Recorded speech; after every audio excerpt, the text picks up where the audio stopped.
Alright guys, this is a Specialized Epic 8 2024 onward. Assume the revamped 2026 it's not going to be different.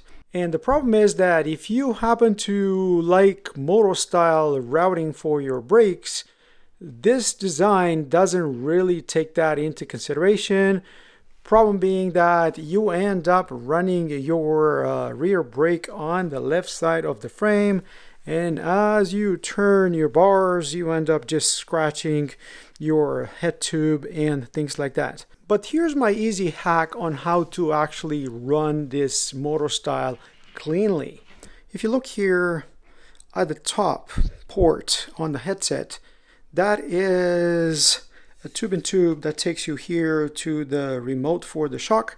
We're not using that. This one is supposed to be the dropper, so it comes down here on a side on the inside, and it's supposed to go up. By the way, don't install your cranks when you route cables through this frame. So this one is supposed to go up, and then you have another two tubes in tubes here.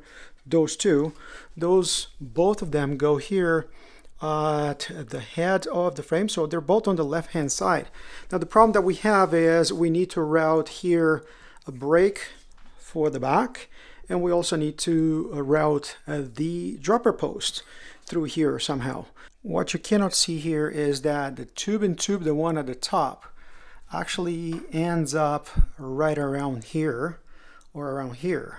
So there is a way, or I will try to just route that cable like this through the storage compartment, and then you can route this up here for the dropper, and then you're going to use this other one for your brake hose that will come out right up here. Yes, you do have that access port here, but that doesn't give you access to actually push the hose that comes from the back from here. So you're gonna have to take the cranks out and push that hose here on the side, and that's how you get your rear brake on the left hand side. This is a view from the headset, and you can see how that cable is directed right on that top tube towards the shock. But we want to open it up a bit so we can route the cable actually down, going into the down tube. And for that I ended up using a file. And as usual, when working with carbon, wear some sort of mask. You don't want to inhale any of that carbon dust. The beauty of it is that you don't need much at all, and what I've done, this is just a piece of wire that I wrapped around the end of my SB41 hose so I could convince it to go down. And if I push it down right now, look at this.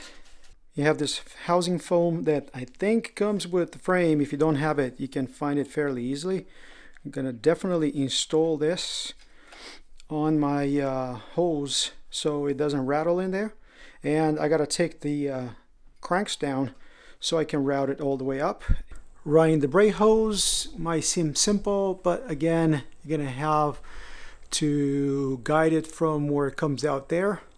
And this port, of course, it kind of starts right here, so past your access port, so you have to push it with your finger. And yes, I looped this around to be able to route it the proper way. All in all, I think it took me a couple of hours to figure out how to do all this. Obviously, I don't need this anymore. I have, again, the brake hose routed through the dropper hose that was provided by Specialized, and this is the dropper post housing that goes right in here. Again, if you use a wireless dropper, you don't have to worry about this. But this is how you run moto-style brakes and cable dropper on an Epic 8. What do you guys think? Did you find this useful? Don't forget to like, subscribe, give me a thumbs up, and until next time, we'll see you folks on the trails. Cheers, folks. Cheers.